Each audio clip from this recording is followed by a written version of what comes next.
کر دیا جائے، نمازیوں پر پابندی لگا دی جائے اور مختلف جو ہے شرائط عائد کر دی جائے. خصوصاً مساجد کیوں ٹارگٹ ہیں، مارکیٹنگ کیوں نہیں ہے، سبزی منڈی کیوں نہیں ہے اور دیگر جو بازار ہیں وہ وہاں کیوں پابندی نہیں ہے. اگر وبائی بیماری کہتی ہیں تو اللہ تبارک و تعالیٰ فرماتا ہے وبائی بیماریاں جو ہیں وہ جس جگہ اللہ تبارک و تعالیٰ کا ذکر کیا جائے اور استغفار کی جائے وہاں وبائی بیماریاں نہیں آ سکتی. السلام علیکم ناظرین، پاکستان اسپیشل کے ساتھ میں ہوں آپ کا ہوسٹ حیدر علی اور آپ دیکھ رہے ہیں جنون نیوز نیٹ ورک. ناظرین، جیسا کہ آپ سب کے علم میں ہے، کرونا کی 5ویں لہر پوری آب و تاب سے آ رہی ہے اور اس کی رونقیں کچھ اس طرح ہمارے تک پہنچی ہیں کہ مساجد کو بھی بند کیا جا رہا ہے. بند اس طرح سے کیا جا رہا ہے کہ جو ویکسین لگوائے گا وہی نماز پڑھنے آئے گا مساجد میں، 6 فٹ کا فاصلہ رکھیں گے، قلین اٹھا دیں گے اور ٹھنڈی زمین پہ نماز پڑھیں گے. اسی والے سے آج ہم مفتی صاحب کے پاس موجود ہیں، ان سے ہم بات کریں گے کہ یہ جو اقدام حکومت کی طرف سے کیا گیا ہے کیا یہ ٹھیک ہے، تو ان کا کیا رد عمل ہے. آئیے چلتے ہیں، تعارف کرواتے ہیں پیر سید تنویر الحسن شاہ صاحب سے. السلام علیکم. وعلیکم السلام ورحمۃ. الحمدللہ جی. اچھا علامہ صاحب، مجھے یہ بتائیں کہ یہ جو حکومت کا اقدام ہے مساجد کو لے کر، باقی اور بھی چیزیں ہیں لیکن مساجد کو اور بچوں کی تعلیم کو ہٹ کیا جاتا ہے سب سے پہلے، اس کے حوالے سے کیا کہیں گے؟ بسم اللہ الرحمن الرحیم. جہاں کہیں بھی یہ کرونا کی وبا کے متعلق شور شرابہ کیا جا رہا ہے، مساجد ٹارگٹ کیوں ہیں، اسکول تعلیم بنیاد ہوتی ہے یہ ٹارگٹ کیوں ہیں؟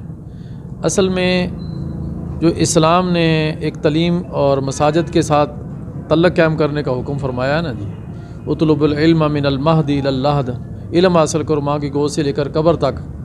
مساجد دین کی درسگاہیں ہیں، بے شک. اور مساجد کو ویران کرنا اور لوگوں کو روکنا مساجد سے، یہ اللہ تبارک و تعالیٰ نے اس شخص کو ظالم کہا ہے. ومن اظلم ممن منع مساجد اللہ ان یذکر فیہا اسمہ وسعی فی خرابہا. اس شخص سے بڑا ظالم کون ہو سکتا ہے جو اللہ تبارک و تعالیٰ کے ذکر سے لوگوں کو روکے، وسعی فی خرابہا، اور مساجد کی ویرانی کی کوشش کرے. تو اللہ تبارک و تعالیٰ فرماتا ہے وہ سب سے بڑا ظالم ہے. سورہ بقرہ کے اندر پہلے اس پارے کے اندر اللہ تبارک و تعالیٰ کے ارشاد گرامی ہے. مساجد جو ہیں اللہ تبارک و تعالیٰ فرماتا ہے وما کان اللہ معذبہم وہم مستغفرون. اللہ تبارک و تعالیٰ اس قوم پر نازل نہیں فرماتا جو استغفار کر رہے ہوتے ہیں. صحیح. مساجد استغفار کرنے کی، توبہ اور معافی مانگنے کی بہترین جگہ ہیں. اگر یہاں سے استغفار ہی بند کر دیا جائے گا، اور اللہ تبارک و تعالیٰ فرماتا ہے اس جگہ پر عذاب نہیں آ سکتا. وہ یہ کرونا وبا ہے یا خود ساختہ بیماری ہے؟ اگر وبائی بیماری کہتی ہیں تو اللہ تبارک و تعالیٰ فرماتا ہے وبائی بیماریاں جو ہیں وہ جس جگہ اللہ تبارک و تعالیٰ کا ذکر کیا جائے اور استغفار کی جائے وہاں وبائی بیماریاں نہیں آ سکتی. اس سے ثابت ہوا کہ یہ جو ان کا ٹارگٹ ہے اصل لوگوں کو دین سے روکنا ہے، مساجد کو ویران کرنا. دوسرا سردیوں کا موسم ہے اور بار بار وہ کہہ رہے ہیں جی کلین اٹھا دینے ہیں. کیا لوگوں کو کلین اٹھا کر نیچے فرش کے اوپر نماز پڑھا کے سردی کے اندر اور بیماریاں پیدا کرنا چاہتے ہیں؟ بیماری کا خاتمہ چاہتے ہیں کہ بیماریاں پھیلانا چاہتے ہیں؟ تو اس طرح بیماریاں پھیلیں گی. دوسرا یہ کہہ رہے ہیں کہ وضو جو ہے نا یہ مسجد میں نہ کیا جائے، بس گھر سے وضو کر کے آیا کریں، یہ ہے وہ ہے.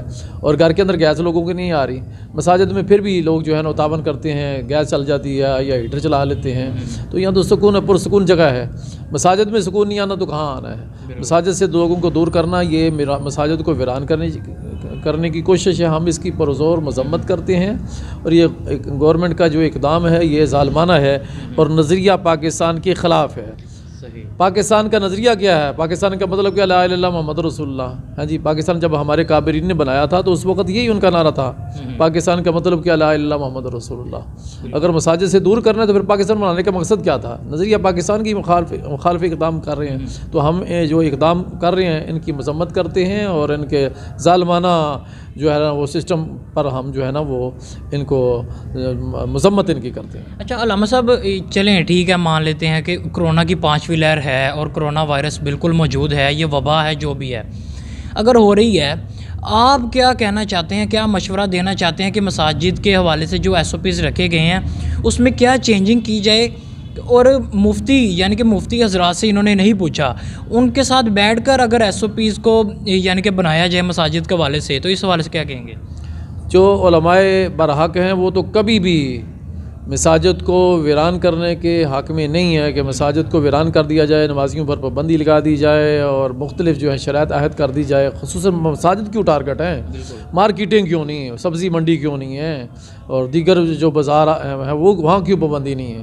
وہاں تو رش ہے، اتوار بازار لگے ہوئے ہیں مختلف جگہ پر، وہاں لوگوں کا جو بہت زیادہ رش ہے، وہاں بیماریاں نہیں ہیں. مساجد کیوں ٹارگٹ ہے؟ اس سے پتہ چلتا ہے یہ اسلام کے مخالف یہ اقدام اٹھا رہے ہیں.